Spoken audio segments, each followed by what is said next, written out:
What if I told you that one of Britain's most iconic cars lost money every single time it was sold? Not occasionally, not in the early years, every single time. And yet, millions were made, millions were loved, and it helped destroy an entire company. So, how did BMC turn its greatest success into its biggest mistake? That question has a real answer, and it begins not in a factory, not in a boardroom, but on a workbench in Dagenham, where a group of Ford engineers quietly took apart a brand new Austin 7 shortly after it went on sale in 1959. The car the world was already beginning to call the Mini. They'd bought it straight off the showroom floor, driven it back to their factory, and stripped it to the last nut and bolt, not because they wanted to copy it, because they wanted to understand it. Specifically, what did it actually cost to build? Their conclusion, when the numbers finally came in, was not just surprising, it was alarming, and the alarm was entirely for BMC, not for Ford. What those engineers uncovered that day is one of the most important and most consistently underappreciated stories in the whole history of the British motor industry. It doesn't begin with a merger, or a government bailout, or a crippling strike. It begins with a car of genuine genius, a car that the British public embraced with extraordinary warmth and loyalty. A car that its own maker simply could not afford to sell. The British Motor Corporation lost money on every single Mini that left the factory.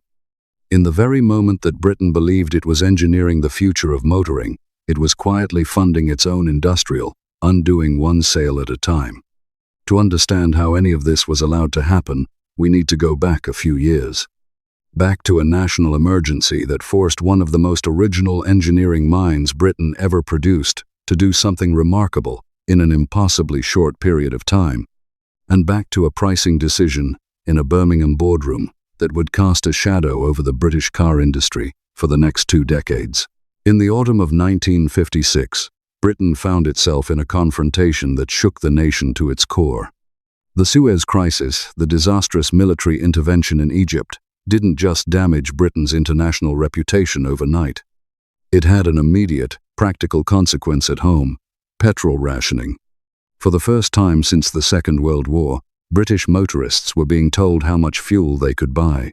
Queues formed outside filling stations. Sunday drives became a luxury. And into this anxious, fuel-conscious market flooded a wave of tiny, peculiar-looking vehicles from Germany: the bubble cars, the Heinkel, the Isetta, the Messerschmitt. Three-wheelers and microcars powered by motorcycle engines, getting extraordinary mileage, but offering absolutely minimal comfort, space, or dignity. Leonard Lord, the blunt and sometimes ferocious chairman of the British Motor Corporation, took one look at these machines and reportedly called them a lot of rubbish. He was not a man who tolerated being upstaged. Lord had built BMC into the largest car manufacturer in Britain by the mid-1950s, a corporation that controlled Austin, Morris, MG, Riley, Wolseley, and Vanden Plas under one roof. He'd spent years fighting for market share, and he was not about to concede any of it to German microcars. So, in 1957, Leonard Lord walked into Alec Issigonis's office and gave him what amounted to an impossible instruction: design a proper small car, not a bubble car. Not a stripped-out motorcycle-engined runabout. A real car that could carry 4 adults in comfort, use British components, return excellent fuel economy, and be ready for production as quickly as possible. Oh, and it had to fit within a package roughly 10 feet long. Issigonis, characteristically, said he would do it. Now, if you want to understand the Mini, you really have to understand the man behind it. Alec Issigonis was born in 1906 in Smyrna, in what is now Izmir, Turkey. He came to Britain as a young man, studied engineering, and worked his way into the heart of the British motor industry. He was not a typical engineer. He was barely a typical person. He rarely socialized, had almost no interest in money, and didn't much enjoy driving for pleasure. What he had was a completely unique ability to imagine mechanical solutions that no one else had yet considered. His previous great achievement had been the Morris Minor, which debuted in 1948 and became one of the most beloved British cars ever made. But the Minor for all its considerable qualities, was a conventional design. What Leonard Lord was asking for now was something entirely different, and Issigonis knew it. Working with a small, tightly knit team, and relying heavily in the early stages on pencil sketches rather than formal engineering drawings, Issigonis set out to solve a problem that no production car had ever properly solved. How do you fit 4 adults into a 10-foot car? The answer, he decided, was to throw away everything the industry assumed was fixed and permanent. The engineering decisions Issigonis made are so well documented today that it's easy to forget how completely radical they were in 1959. But let's be precise about what he actually achieved, because every one of these decisions is at the heart of everything that followed, including the financial catastrophe. He mounted the engine transversely sideways across the engine bay, rather than pointing toward the front of the car in the conventional manner. This single decision alone saved an enormous amount of body length. Then he drove the front wheels, rather than the rear front-wheel drive, which in a mainstream British family car was virtually unheard of at the time. The gearbox, rather than occupying its own separate casing, was fitted below the engine block and shared the same oil supply. Unconventional? Absolutely. But it worked, and it kept the entire drivetrain package extraordinarily compact. Then there were the wheels, 10 inches in diameter, tiny by the standards of the day. This allowed the wheel arches to be pushed right into the corners of the car, maximizing cabin space within that 10-foot shell. Separate front and rear subframes could be unbolted from the body entirely, which made both manufacturing and major servicing considerably more logical. And then there was the suspension, developed with engineer Dr. Alex Moulton, rubber cones replacing conventional coil springs, compact, elegant, and maintenance-free, the quality that would later astonish the entire rally world. When you add all of this together, the result was a car whose body measured 10 feet in length, but whose passenger compartment accounted for approximately 80% of that space. 4 adults could genuinely sit inside. The engine was the proven BMC A-series unit, 848 cubic centimeters, producing 34 brake horsepower modest figures, but enough to give the car a lively, characterful personality and the fuel economy that a 1959 British motorist, still watching petrol prices nervously after Suez, would find deeply reassuring.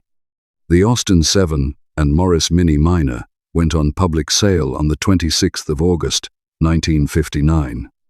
Autocar magazine described the interior space as seemingly impossible given the car's external dimensions. The motoring press was astonished. But the price at which this marvel was offered to the public was about to reveal a problem of the most serious kind. Here is where the story turns. Here is where a triumph of engineering becomes the seed of an industrial catastrophe. Leonard Lord wanted the Mini to compete directly with the cheapest conventional car, then available in Britain, the Ford Popular, selling for around £419. He wanted the new car accessible to the widest possible section of the British buying public. So the Austin 7 was priced at £496 and 10 shillings, including purchase tax. The Morris Mini Minor at £497. At the time, it looked like a masterstroke. It undercut the Ford Popular. It made the bubble cars look overpriced. It was accessible to a vast range of buyers. The problem, the fundamental, devastating problem, was that it cost more than that to build the car.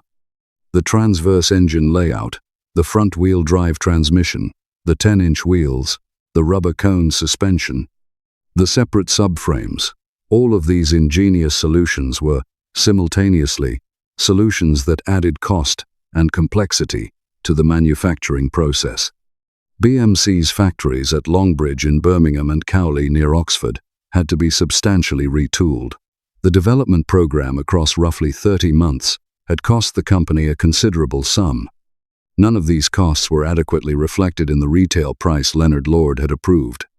When BMC's accountants eventually worked through the numbers properly, and the evidence strongly suggests this did not happen with sufficient rigor before launch, the picture was distinctly uncomfortable. The company was not breaking even on the Mini. It was not making a small but acceptable margin. It was losing money on every single car that rolled out of the factory gates. Which brings us back to that workbench in Dagenham. Because Ford's engineers, working methodically through every bracket, every piece of rubber, every nut, and every bolt, were doing something that BMC's own accountants apparently had not done rigorously enough. They were costing the car properly, factoring in raw materials, labor rates, tooling amortization, and assembly time. Ford's conclusion was stark and unambiguous. At £496.10, the British Motor Corporation was selling the Mini at below the cost of production. The loss per car, by Ford's reckoning, was significant.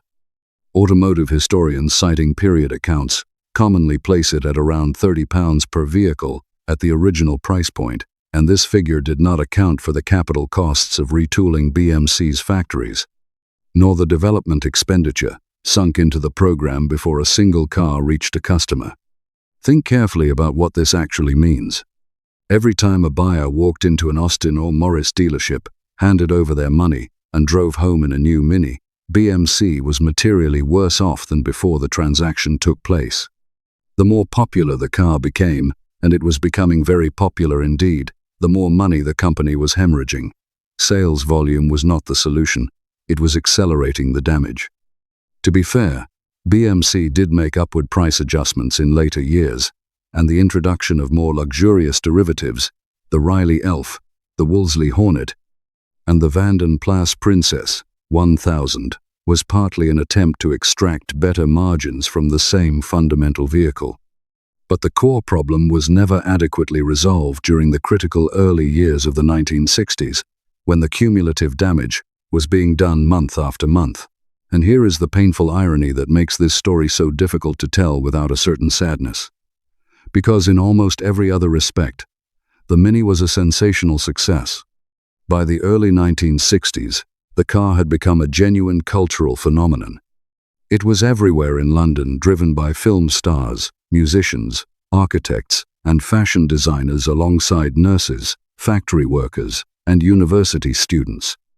It was the first genuinely classless British car, a vehicle that carried no particular social signal beyond a certain lively irreverence. A duke and a dustman could own exactly the same car, and frequently did. And on the racing and rally circuit, it was humiliating machinery 3 times its size. The Mini Cooper, developed in partnership with Formula One constructor John Cooper and launched in 1961, had transformed the car into a credible competition weapon. The Mini Cooper S, with its enlarged engine of 1,071 cubic centimeters, producing over 70 brake horsepower, was dominating European saloon car racing and causing considerable embarrassment to much larger and more powerful rivals. Then came the rallying victories that genuinely made headlines around the world. Paddy Hopkirk and Henry Lydon won the Monte Carlo Rally outright in January 1964 in a car that was comically, absurdly small compared to the Fords, Citroëns, and Saabs it was defeating. Timo Mäkinen and Paul Easter won it again in 1965. Rauno Aaltonen and Henry Lydon took a third victory in 1967, 3 Monte Carlo wins in 4 competitive years. Britain was fiercely proud of it. But pride and adoration do not appear on a balance sheet. BMC had a further structural problem compounding the financial damage. Badge engineering. The corporation was simultaneously maintaining far too many separate brand identities. Austin, Morris, MG, Riley, Wolseley, Vanden Plas, these were not genuinely distinct marques. They were, in a great many cases, the same car with different badges, different trim levels, and different sticker prices. This meant BMC was fragmenting their engineering and commercial resources while confusing and duplicating their dealer networks. The company's labor relations were also deteriorating steadily. Longbridge and Cowley were plagued by unofficial strikes, wildcat actions that disrupted production schedules repeatedly and without warning. For a company already operating on negative margins on its best-selling car, production stoppages at any scale were financially ruinous. All of it, the mispricing, the badge engineering, the labor unrest, was converging toward a point of no return. The company that had commanded approximately 38% of the British car market in 1960 was losing ground steadily, not because it lacked talented engineers or cars the public wanted, but because it fundamentally could not manage itself as a viable commercial business. In 1966, BMC merged with the Jaguar Group to form British Motor Holdings. It was a marriage of convenience rather than conviction. The combined company's underlying problems were not resolved by the merger, they were inherited by it. 2 years later, British Motor Holdings merged with the Leyland Motor Corporation, which had already absorbed Rover, Triumph, and Standard, to form the British Leyland Motor Corporation. It employed well over 150,000 people at its height, with a product range that was bewilderingly broad and frequently self-competing. Even Sir Donald Stokes, who led the combined company and had built Leyland's truck operation into a formidable international force, could not engineer his way out of this structural inheritance. The factories were aging, the model range was overlapping and confused, labor relations in some plants were close to ungovernable. And threading through the entire enterprise, still in production, still selling, still carrying the scars of its original mispricing, was the Mini. By 1975, British Leyland had exhausted its options. The government nationalized the corporation. The Ryder report of that year painted a stark picture of a company that would require billions of pounds of investment simply to remain competitive with European and Japanese rivals. Michael Edwards, brought in as chief executive in 1977, did manage to stabilize elements of the business, and the launch of the Austin Metro in 1980 was intended, among other purposes, as a modern replacement for a car that had long since outlived the company that created it. Except the Mini declined to be replaced, it kept selling. It kept finding buyers who valued it on its own remarkable terms. Production of the original Mini finally ended on the 4th of October in the year 2041 years after it went on sale at £496.10, and more than 3 decades after the corporation that built it had ceased to exist in anything like its original form. So what do we make of all this? The Mini is, without question, one of the greatest small cars ever built. As a piece of engineering, as a cultural artifact, and as a driver's car, it deserves every word of praise directed at it across 6 decades. What Alec Issigonis achieved in roughly 30 months, with a small team and the resources available to him in 1957, stands as one of the genuinely significant acts of automotive creativity in the history of the industry. That achievement is untouchable. But the Mini is also a cautionary tale of the first order. A reminder, perhaps the most vivid reminder in British industrial history, that brilliance in the design office and incompetence in the boardroom can coexist within the same corporation. And that when they do, it is the boardroom decisions that ultimately determine whether the lights stay on. Leonard Lord's pricing decision in 1959 was not the sole cause of the British motor industry's long decline. There were structural weaknesses, failures of investment, and industrial relations problems that would have created serious difficulties regardless. But the decision to sell Britain's most important new car at below the cost of manufacturing it, without a credible plan to bring costs down or prices up before the losses became irreversible, was a wound that never properly healed. When Ford's engineers laid that first Mini out on a workbench in Dagenham and calculated the cost of every component, they were not simply analyzing a competitor's product. They were watching a great company give away its future, one sale at a time, in a car the whole country loved. If you were there during those years, if you bought a Mini, worked on one, rallied one, or stood at the side of a special stage and watched one come through at speeds that made no sense for something that small, I'd genuinely love to read about it in the comments. These aren't just historical footnotes for those of us old enough to remember them. They are real memories, attached to real machines. And if this kind of story, the real history behind the cars we cared about, is the kind of story you want more of, please consider subscribing and giving this video a like. It costs you nothing, and it helps this channel reach the audience it's made for. Thank you sincerely for watching, and for knowing these cars as well as you do.